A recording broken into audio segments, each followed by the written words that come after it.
Hello YouTube.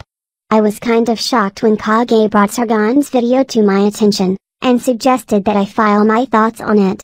Examining politics is a hobby I picked up a while back, and some places do things in the strangest ways. I'm not exactly the expert on the way individual countries do things, but I don't really think anyone could keep it all straight. Up until this morning, I wasn't really sure how exactly the UK system worked. Following Sargon's video, it's a lot more clear. Now the entire system as extant makes sense. It happens that it was about what I figured, but having someone that isn't Tran explain its exact workings was good. But then she's a cop, not a teacher or a politician. Now that I have it all straight, I can see where the problem lies. We have a similar problem here, in that power shifts are usually small if and when they happen at all, the same as our House of Representatives. A relatively small number of votes can have large effects on the makeup of the House. Same in our presidential elections, especially in recent years. Get the right combinations of states, and you win, even if the other side got the majority of the popular vote. The only real way to solve the voting problem there is to make decisions for the right to park one's butt in the big chair based solely on the popular vote. I'm not sure how you'd get around the voting process for the House of Commons other than having each party select its MPs in advance, and then assigning them based on the number of seats they got from the popular vote. If there's anyone here that can't see the problem inherent in that method, I don't know what to tell you. Right now, it seems that there are a bunch of people that are butthurt about UKIP getting hammered in the voting across most of the country. The Tories getting a clear majority probably wasn't the best thing either, but they've been doing that a lot since World War II. Over on this side of the Great Pond, it's so, look. I won California, Florida, Texas and Ohio. Glad I didn't waste a bunch of time in Rhode Island and Washington. In some ways, the method you all have is better than it is here, because your individual politicians have to pay attention to what's going on under their noses, and the Prime Minister is free to do what they need to be about instead of spending half their time in office either preparing for the next election or on the campaign trail.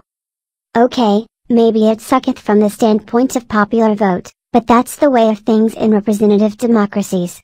The only other option would be for a true democracy, and that would involve everyone going to the polls for every bill, every issue that might come up. If I said I want £10 trillion per year for a launch facility and research into FTL drives under such a system, then all I would have to have is a simple majority and I'd get it, regardless of what else might need money. Right after that, someone else wants 100% coverage of all their possible wants at government expense.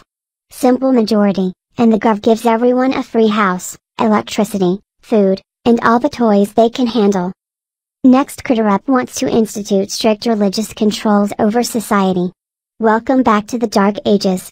The only way to really combat this sort of nonsense would be to prevent it from happening in the first place.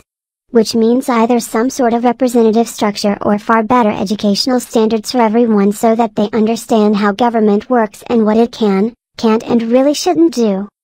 That includes courses of study in economics, politics, various sciences, and so forth, things that take a lifetime to get a firm grip on individually. I can't see that happening, myself. Some people aren't equipped to deal with the rigors of engineering courses, never mind the more esoteric maths required for statistical analysis or economics.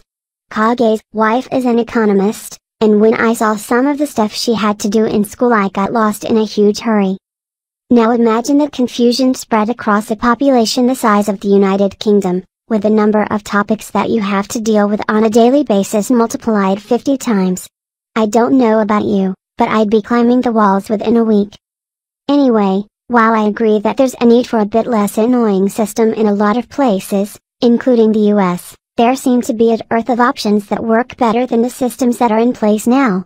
It's a question of system versus population at the end of the day, and if anyone has better options, I'd love to hear them.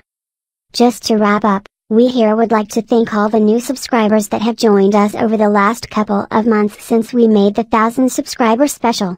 We're now over 2,000 strong, and that's very encouraging. I know that some of you have dropped by because of the re-emergence of Internet Aristocrat under the name of Mr. Metoker, and we want to thank you for sticking around. We're going to try and get back to a more normal routine around here, so stay tuned. Oh, and make sure you rate, subscribe, and comment. It's really important. Every time you do that, you cast a vote for more cuteness and commentary. Over the next week or so, we'll have Dobby back on for Flat Earth Follies 3, Ren's next game review, and the first chapter of Kage's book Destiny's Dream.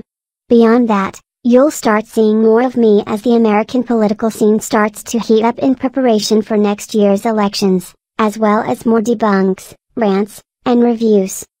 Until next time.